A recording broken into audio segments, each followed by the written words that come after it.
Previously on AniMat's Reviews. Now this is going to be one of those films that everybody is going to be split on. It's either you like it, you don't, or like me, you're just indifferent about it. But to end this off on a happier note, I think there is one thing that we can all benefit from this. Rather it be the 1959 animated classic or the 2014 spin-off reboot-ish? I don't know. We can each have our own Sleeping Beauty story that we can personally enjoy.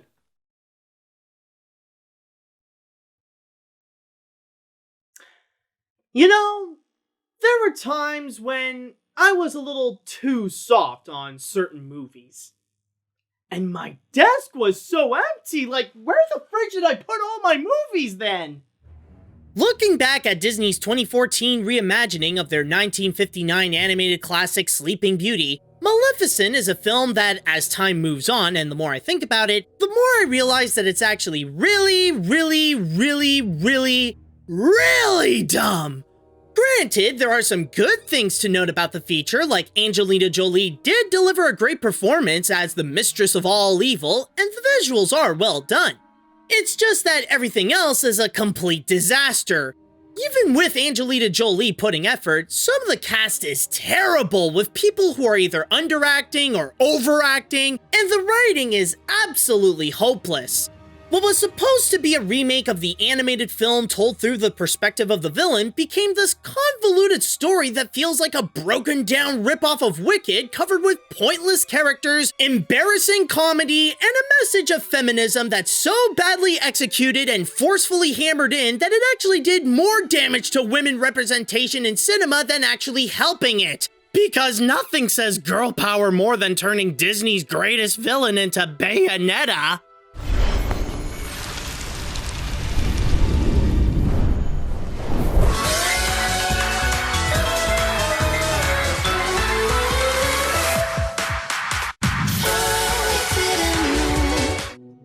Despite whatever flaws this movie carries, it still ended up becoming a major hit at the box office, and with Hollywood's addiction to creating franchises out of literally anything, there's no surprise Disney decided to cast the spell to summon Maleficent once again.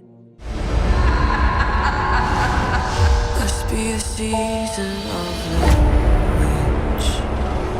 Yes, as if the animated film didn't suffer enough, here comes the sequel to kill off whatever dignity the original had. Because I guess this is one of those stories that we must know what happened after the characters happily ever after. Also, right from the start, there's already something that's annoying me about this movie. They didn't call this Maleficent 2, but rather Maleficent, Mistress of Evil. Like, yeah, sure, I get that they're still trying to capitalize on what the public knows the character best in terms of marketing purposes. Yeah, like, I understand that for sure. But are you telling me that you have made an entire feature film to go and spread the message and to put it out there that this new version of Maleficent is not the bad guy, she is not the evil one, and then suddenly you decide to go and release a sequel where you are literally calling her the Mistress of Evil? Come on, if you can't be consistent with your marketing, then how can I trust the movie? Oh dear, what an awkward situation. But yes, I will admit that maybe I'm starting this off a little bit too harsh. You know, I'm going a little bit too hard right off the bat. I need to go in and have a bit of an open mind to see that maybe I'm wrong about this movie and maybe the sequel has improved upon the original. Who knows? So, if you excuse me, I'll go and check the movie out and I'll get back to you. 2 hours later. I'll admit, I certainly did underestimate this movie. I didn't expect that it would end up becoming this stupid! Where do I even begin with this one? How about we start with the writing? At least that'll help organize my mind for now. This isn't just ordinary bad writing. This movie has a script that's so bad that it's amazing how a big studio like Disney could even approve of something that's so blatantly broken. It is nearly a textbook example of what can go wrong with a plot. The story is shamelessly predictable, where the entire feature can be easily guessed right from the beginning. Some characters require to be dumb as a post in order for the actions to proceed. There are many elements that feel like they are just flat out copied from other movies, like the villain, Queen Ingrid, is too similar to Jafar from the Aladdin remake, where their goal is to rule the land so that they can declare war. The dialogue is hilariously bad, while the actual comedy is cringy. It has no idea what subtlety means, and the whole movie is covered with a desperately hammered in message. This time, it wants to speak about choosing peace instead of war, and that we should all be united as one instead of fighting each other because we're different. Yes, it's a good and nice message, but it gets intolerable when the film has to keep preaching it again and again and again for 2 hours straight. Maleficent doesn't know what she's up against. There are many who prey on the innocent. This isn't a wedding. It's a trap. Ironically, most of the movie is nothing but setup for the epic war at the end of Queen Ingrid's kingdom versus the Dark Fae, which the battle itself isn't even all that impressive or intense. It's all just waiting for Maleficent to come in and say, "Here I come to save the day!" The only promising thing that the writing presents is prominently showing the origin of Maleficent's species, the Dark Fae. Like, where did they come from and what happened to them? However, while the concept is promising, the execution ruined it to be the typical hiding endangered species or supernatural native tribe with a hatred for humans, complete with the one guy whose every line is literally just "humans are bad and we should go to war against them."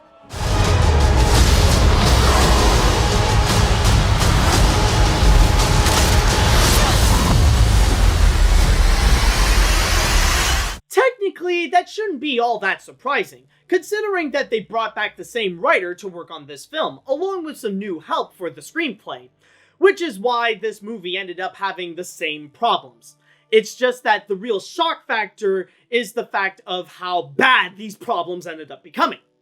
But of course, the writer wasn't the only one that came back for this movie, as do some of the cast along with some newcomers. Now, with the cast of Maleficent, or at least in terms of the first film, it really was a mixed bag with some people that are really good, and then you also got others that are pretty much terrible. And in the case of the sequel, well, just like the writing, that did not change. For this one, I'm gonna start off with the bad stuff and then climb my way up to the good, at least to get the rest of the negatives out of the way. When the acting is bad in the sequel, the actors seem lifeless. Like they show as much emotion as the animals do in the Lion King remake, whether it be with the Queen's assistant or the absent-minded Prince Philip. And then there's the princess herself, the one with the gift of blandness, Aurora, played by Elle Fanning. One of the worst performances in the predecessor is from her, as she goes through the movie like she still has a bit of the sleeping curse. In the new film, it tries to give Aurora a more prominent role as she's going to marry Philip and then slowly discover the Queen's nefarious plans, but throughout the movie, Fanning always gives this blank expression with a monotone voice that looks like the wheels in her head aren't turning and could start drooling at any moment. Granted, she did actually show some form of emotion by the end of the film, but her performance is on par with Emma Watson from the 2017 Beauty and the Beast remake. And yet, with the wooden performance she delivers, it's kind of frustrating how she can get away with it. How is it that some can unironically state that the animated Aurora is the worst Disney princess, while hypocritically claim that the one in the Maleficent movies is better with that combo of bad writing and bad acting? I get that she doesn't do much in the cartoon, but at least give the original some credit. At least the performance by Mary Costa was well done, both acting and singing-wise. At least she could present some form of a personality with her kind-hearted nature. And the way she is drawn can show that she can be human and able to express many emotions. With the live-action Aurora, there is no emotion in her face, her performance doesn't make her human, and while she does more actions, they're only to progress an awful story and can often have some seriously stupid moments. Maybe there are some better performances from her in other movies, but come on! You're You're being paid probably millions of dollars to star in a big-budget Disney movie next to A-list celebrities. Is it too much to ask to pretend like you care or put some effort? I wasn't really asking. Nor was I. But keep in mind, there are some good performances as well, like from Angelina Jolie, Chiwetel Ejiofor, and Michelle Pfeiffer. However, with such a disastrous script, there's no amount of acting that can help fix these characters at all. But then there is one that stands out among the rest. Surprisingly, Sam Riley as Diavel actually supplied some decent entertainment along with some enjoyable lines. No, Mistress. Prince Philip has asked Aurora if she'll become his... Don't ruin my morning. And yes, while I did go hard on this movie, there is one good thing that eases the pain of its flaws. It may not be good, but I will say that it is a good-looking movie. The sets are highly impressive, the costumes and makeup really look nice, and the visual effects help amplify the fantasy elements to give audiences a nice feast for the eyes.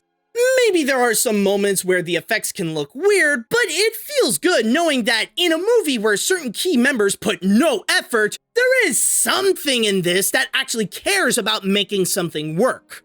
You know, it's funny that this movie actually has some great looking visuals, because as a movie based on Disney's Sleeping Beauty, it did make me reflect upon the true meaning of beauty.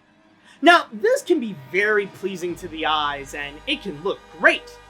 But if there's nothing within when you go deep into it, and you find that you're not really having a good time or your feeling with them doesn't feel all that great and it feels unpleasant, then that exterior beauty would be meaningless and it's no longer appealing. And in the case of this Maleficent sequel, yeah, I could give it credit that it has great looking visuals, but it doesn't make it a good movie. Maleficent, Mistress of Evil is a prominent example of when capitalizing the Disney live-action remake trend goes too far by now making franchises out of them. While there is some noticeable effort to make some quality entertainment with great visuals that present good effects, sets, makeup, and costumes, and some of the acting is well done, they're far from enough to cover the flaws that completely destroyed this movie, like the other actors that gave a dreadful performance, and absolutely hopeless writing that ultimately killed the core of the feature where there's nothing anyone could do to make it good. If you ask for my recommendation, I'd say to just skip this movie entirely. In fact, forget this and the first one. The only thing that's worth watching is the 1959 animated film. At least that one has a simple and better told story, better characters, and yes, a better Aurora that can actually act. Did Maleficent ever need a sequel? With this film, the answer is obviously no, and that is why I'm giving this a 4 out of 10 with the AniMat's seal of garbage. This movie can be quite a cruel mistress.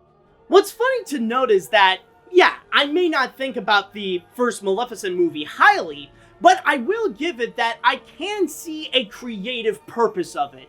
It's to go and create a new and updated version of a Disney classic.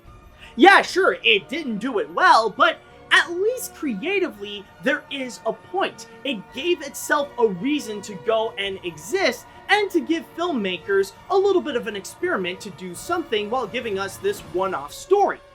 But with this sequel, however, it ends up raising so many questions.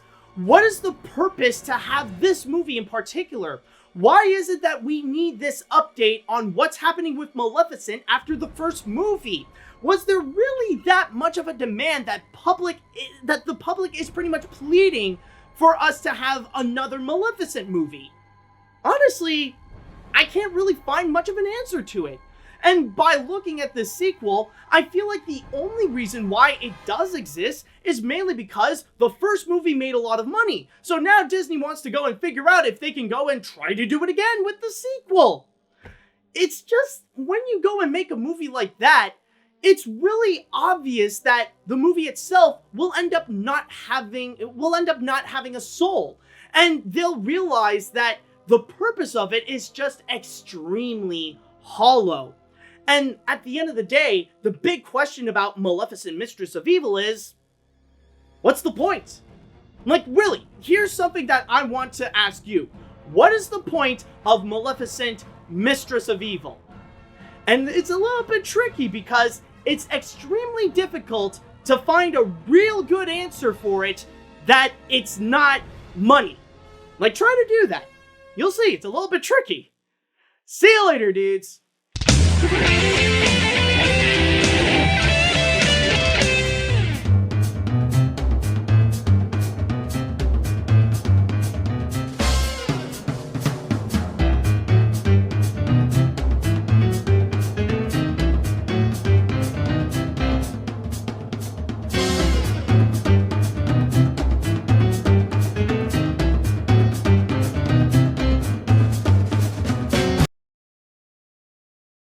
If I didn't know better, I'd say you were making a threat.